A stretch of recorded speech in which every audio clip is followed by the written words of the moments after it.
I sat there in the courtroom, the air thick with tension. My hands rested on the wooden table in front of me, feeling every scratch and groove under my fingertips. Across from me sat Camila, my soon-to-be ex-wife, her perfectly styled hair and sharp gray suit making her look like she'd already won. Next to her, Griffin Leary, her lawyer, leaned back in his chair with that smug grin plastered across his face, enjoying every second of my downfall. The divorce hearing had dragged on for hours, and now we were at the final stage, the part where they divide up our lives like it's some garage sale. Griffin's voice cut through the room, sharp and mocking. "Enjoy your new life, you'll be leaving with nothing," he said, his eyes glinting with victory. Camila didn't even look at me when she spoke. Her words were cold, quick. "You should have been a better husband."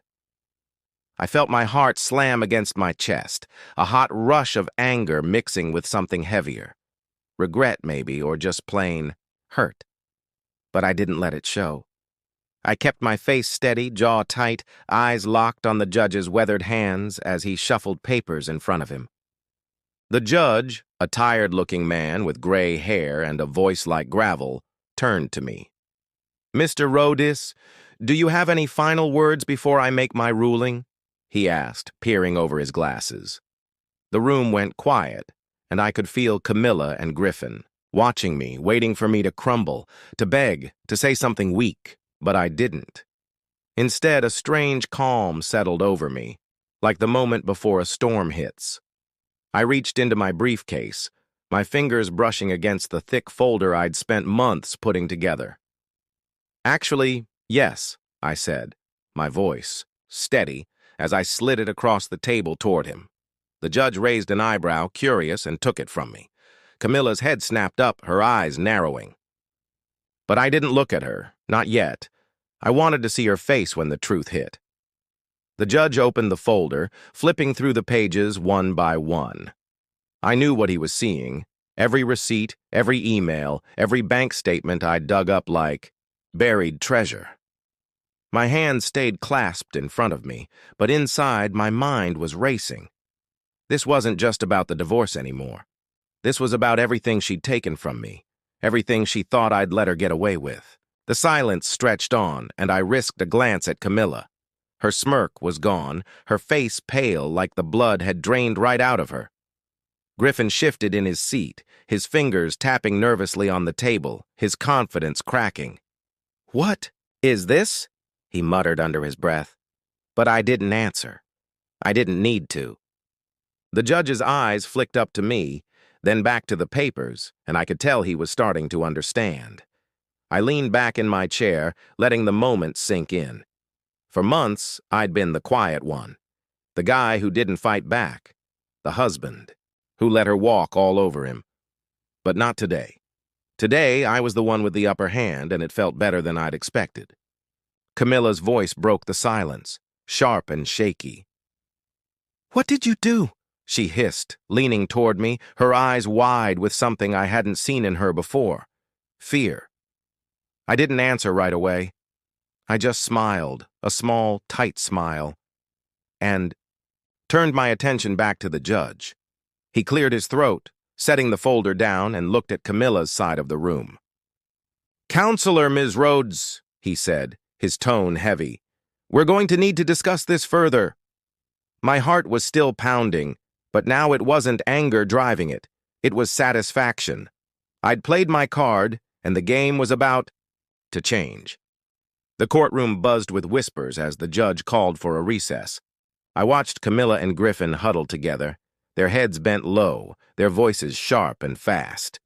She shot me a look, half rage, half panic, and I met her gaze without flinching. 12 years of marriage, and it had come to this. Me with a folder, full of her secrets, her with nothing but a lawyer who was starting to sweat. I didn't know what the judge would decide, not yet. But I knew one thing for sure. Camila wasn't laughing anymore, and that was enough for now.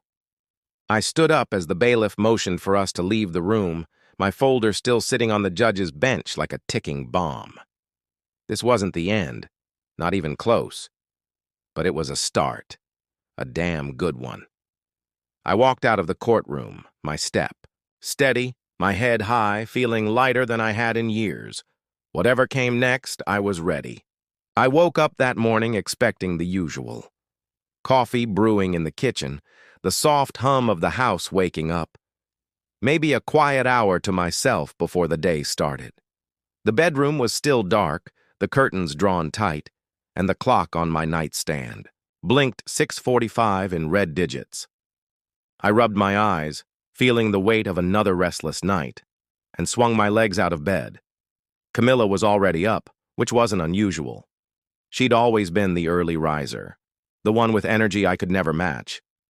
I shuffled into the kitchen, my bare feet cold against the tile, and saw her standing by the counter. She wasn't making coffee, though. She was holding a manila envelope, her fingers tapping against it absently, her eyes glued to her phone. "Morning," I mumbled, reaching for the coffee pot, but she didn't look up. Instead, she slid the envelope across the counter toward me.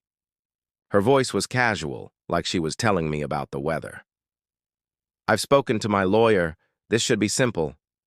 I froze, my hand hovering over the pot. The words sank in, slow and heavy. 12 years we'd been married. 12 years. Of me standing by her, building a life together, and this was how it ended. I picked up the envelope, my fingers fumbling with the clasp, and pulled out the papers inside. Divorce papers. Her signature was already there, neat and sharp, like she'd signed a business contract. I scanned the pages, the legal words blurred, together. But one thing stood out clear as day. I was getting nothing.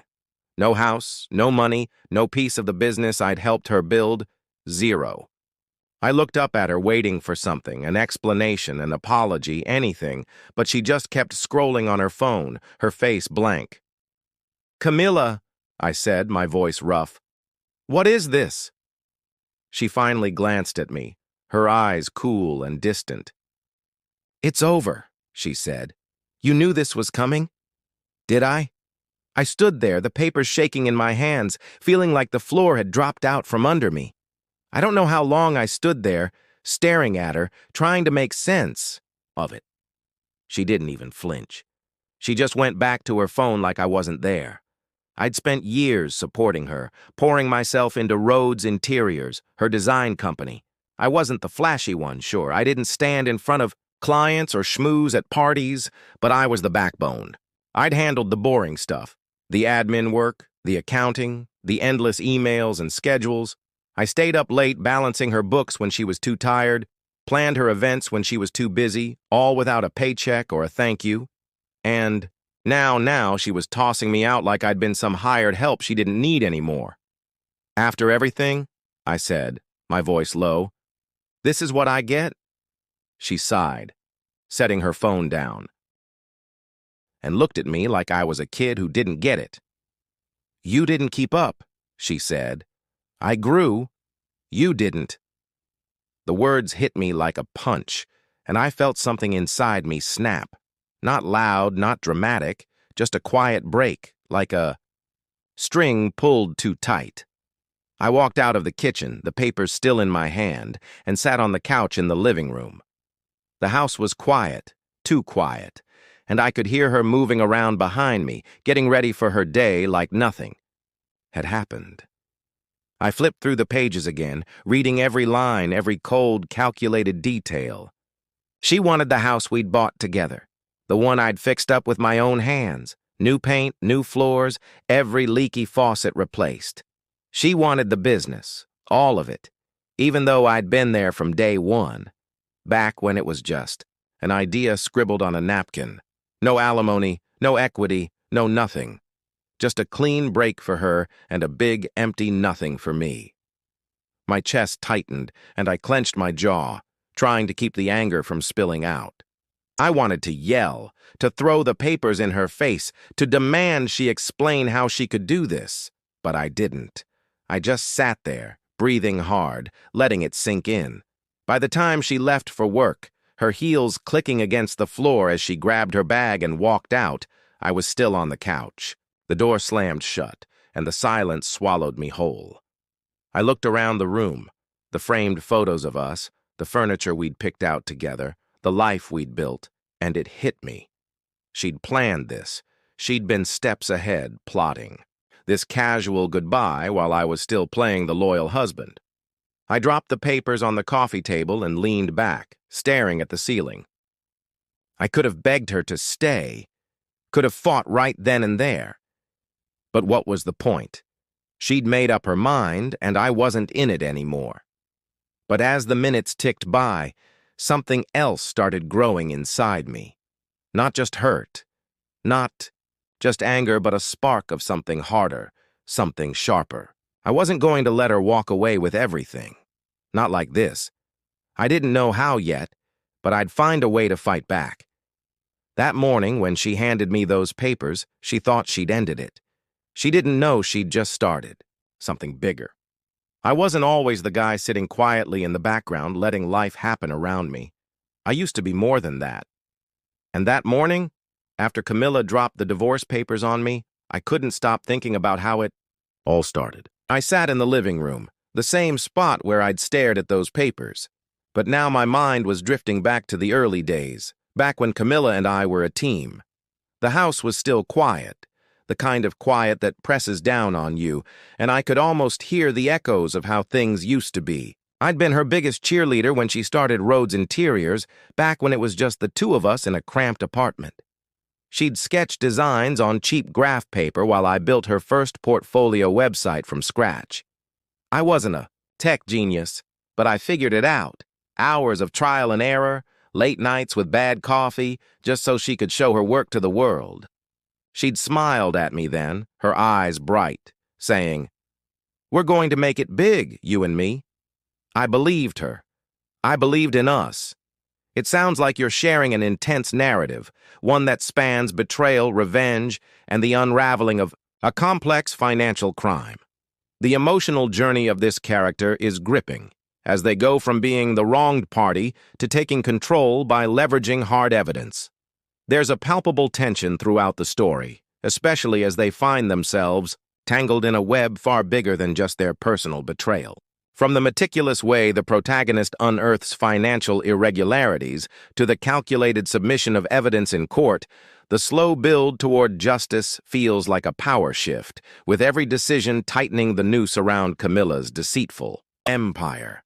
The escalation of threats and the discovery that the FBI is involved adds a further layer of danger as it becomes clear that the protagonist is not just fighting for their own interests, but stepping into a larger, more dangerous game. If this is part of a larger story or novel, it's setting up a fascinating conflict, one that's not just personal, but systemic. How do you see the story continuing from here? Is the protagonist's journey purely about legal justice, or are they also seeking deeper retribution against Camilla and her network? The heat was on now, the threats no longer subtle, but they weren't going to scare me off. It started with a message, late one night, as I pored over encrypted emails from Jonas Vick. My phone buzzed. 3639. The screen lit up the dark room. "You don't want to be part of this," the same anonymous text as before. My thumb hovered over the reply button, but I didn't type anything. I tossed my phone onto the couch and went back to the emails. Dates, coded phrases, accounts I couldn't trace. Whoever was texting thought they could intimidate me, but they didn't understand. I was already too deep, and every threat only pushed me harder. The next morning, Zier called. His voice was tight. The black car was back last night, parked, across from my street for an hour. I'm fine, but this isn't random. I felt a twist in my stomach, but kept my tone steady. "Lay low. We're close."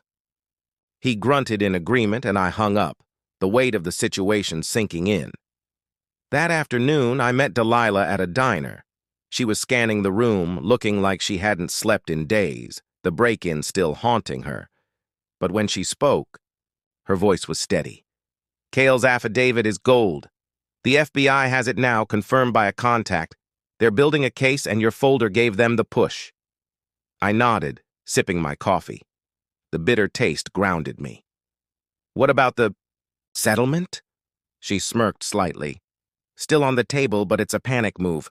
Camilla's team knows the feds are sniffing around. They're hoping you'll take it and disappear. I set the mug down, my hands steady. Not happening. This isn't about money anymore. She didn't argue. She just gave me a look. That said, she'd known that all along. Back home, I kept working. The house was quiet except for the rustling of papers and the occasional ping of my email. Noah had sent over another batch, this time on Jonas Vick, a shady financial fixer with a trail of shell companies that stretched overseas. The emails tied him to Camilla, vague but damning hints of cleaning up and moving assets. I added it to the pile, my mind racing. The affidavit had already exposed Cale's fake bids and kickbacks, but this was the next layer, bigger, deeper. Griffin was in it too. His name appeared in the emails. I could almost picture him sweating, his smug grin long gone. The FBI was on it now, and I wondered how much they already knew before I handed over that folder. Then the threats ramped up again. One morning, I found my car's windshield cracked. Nothing stolen, just a spider web of glass like someone had taken a bat to it. No note, no witnesses, but I knew. I called Delilah, my voice low. They're not stopping. She didn't sugarcoat it. They're scared. Scared people get stupid. Keep everything locked down. Files, doors, all of it. I nodded to myself, the cold air biting at my hands, and went back inside. That night, another text. Last chance. I didn't reply.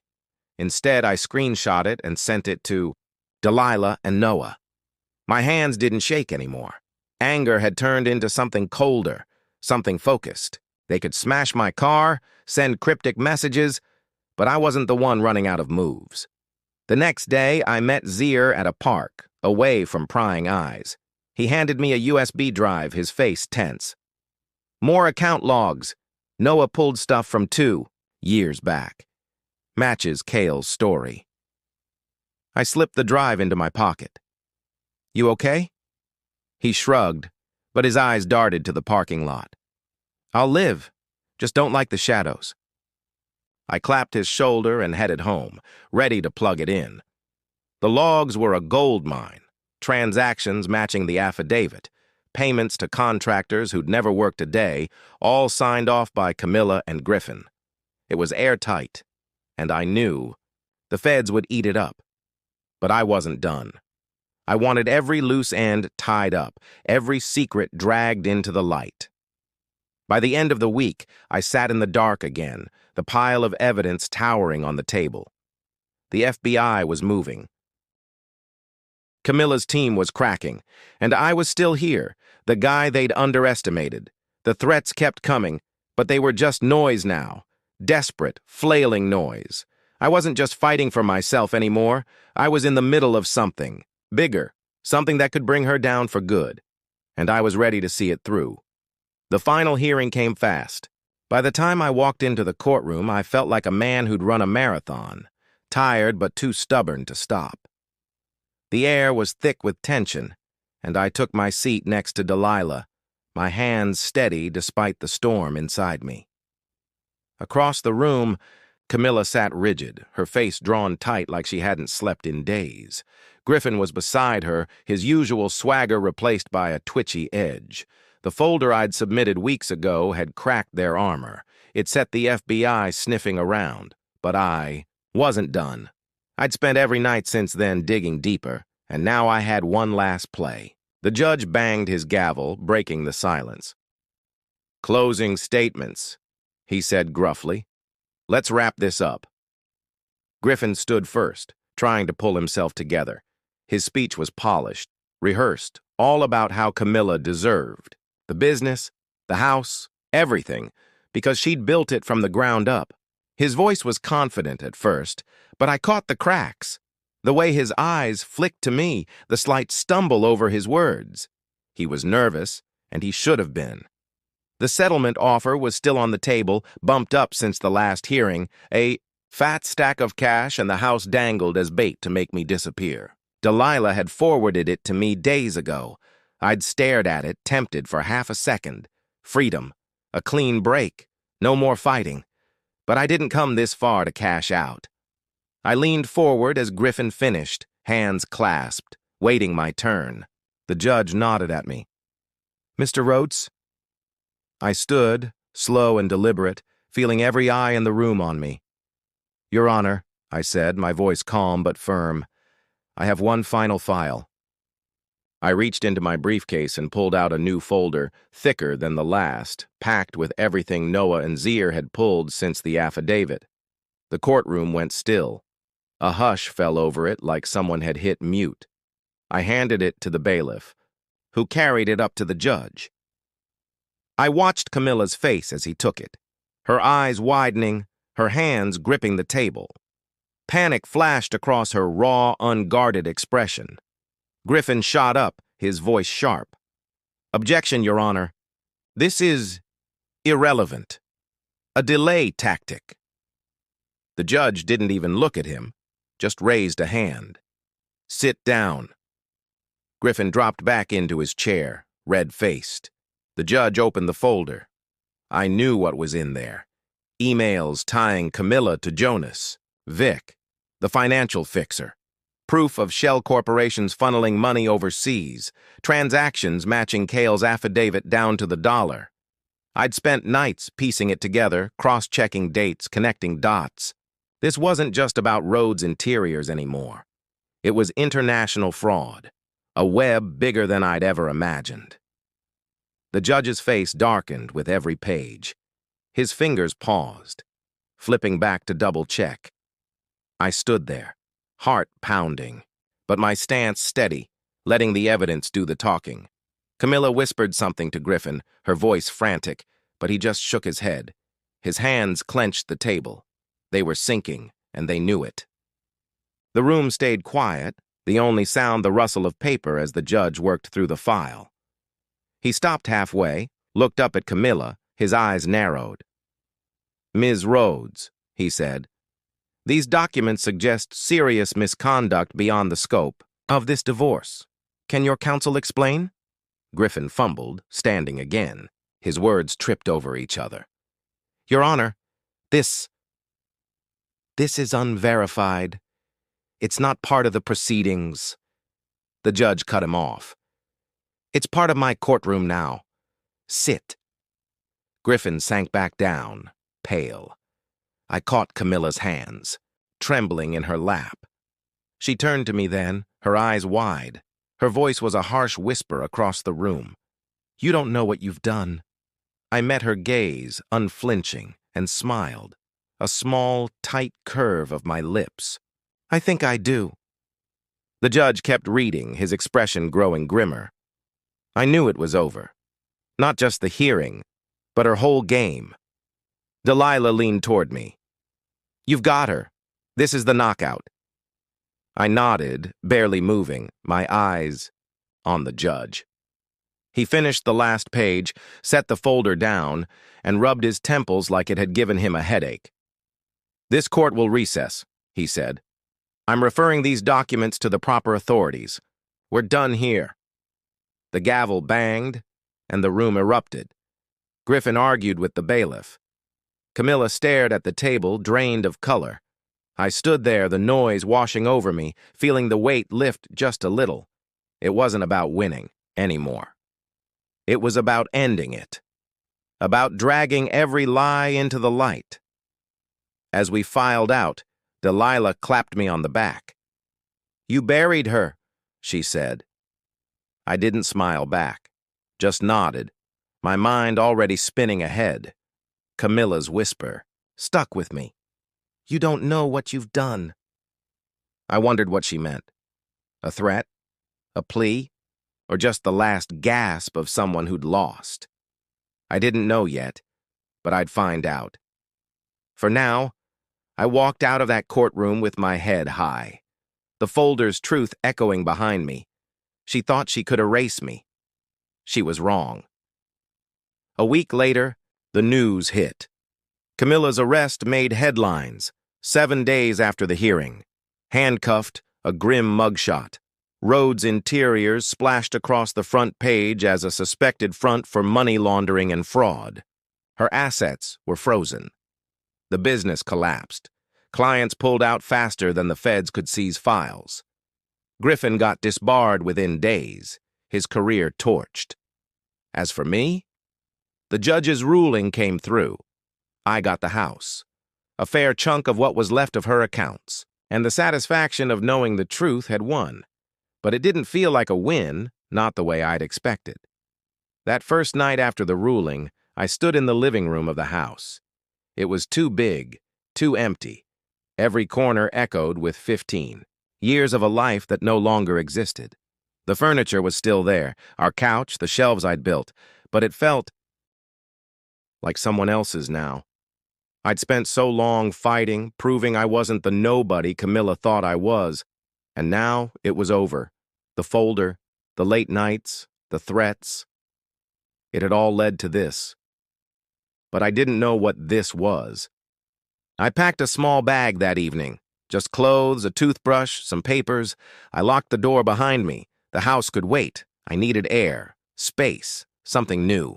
I drove north with no real plan, just the hum of the road and the weight lifting from my chest with every mile. Pine Haven was where I landed. A quiet coastal town, salt air and gray waves, far enough from the city to feel like a different world. The first morning there, I woke up in a rented cabin, the sound of the ocean creeping through the cracked window. No phone buzzing, no files to pore over, just the steady crash of water on rocks.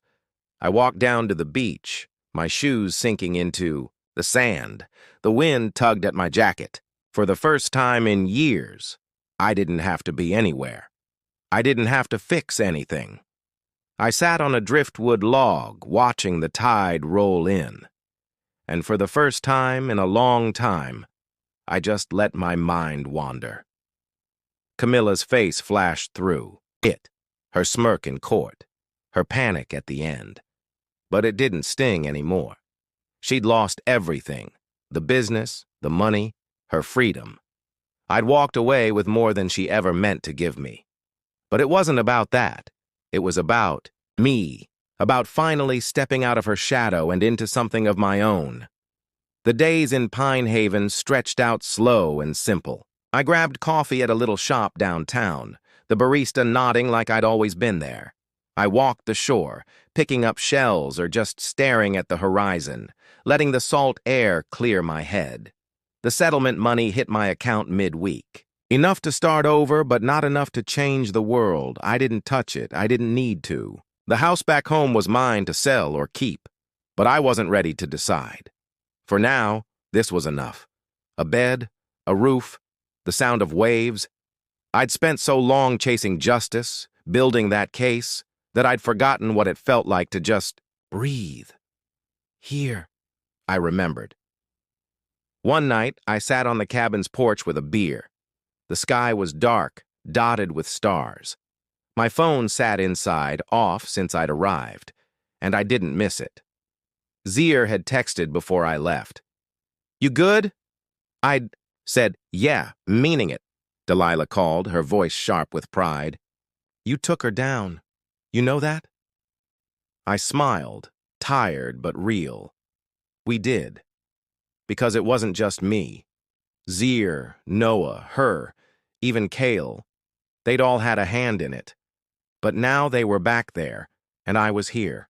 Alone in a way that didn't feel lonely. I tipped the bottle back, the cold fizz hitting my throat, and thought about the last 15 years. I'd been her shadow, quiet, steady, invisible, pouring myself into her dreams until mine faded. Now they were gone, reduced to evidence in a courtroom, and I was still standing. The next day I walked into town. The streets were quiet, except for a few locals nodding hello. I stopped at a hardware store and bought a cheap fishing rod, on impulse, figuring I'd try something new. Back at the beach, I cast the line out. The waves swallowed it, and I waited. Nothing bit, but I didn't care. It wasn't about the fish. It was about the doing, the being, the space to figure out who I was, without her. The sun dipped low. painting the water gold. I reeled in the line, my hands steady. No revenge fantasies, no gloating over her arrest. That was done. This was mine. My time, my choice, my life. By the end of the week, I knew I'd stay in Pine Haven a while longer.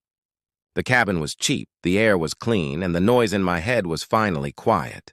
I wasn't celebrating, I wasn't mourning, I was just living, one day at a time. I'd been her husband, her backbone, her ghost. But now, I was just me. And for the first time in years, that was enough. The ocean rolled on, endless and steady. And I watched it, feeling like a man who had finally walked away. Not from her, but towards something. Toot-toot.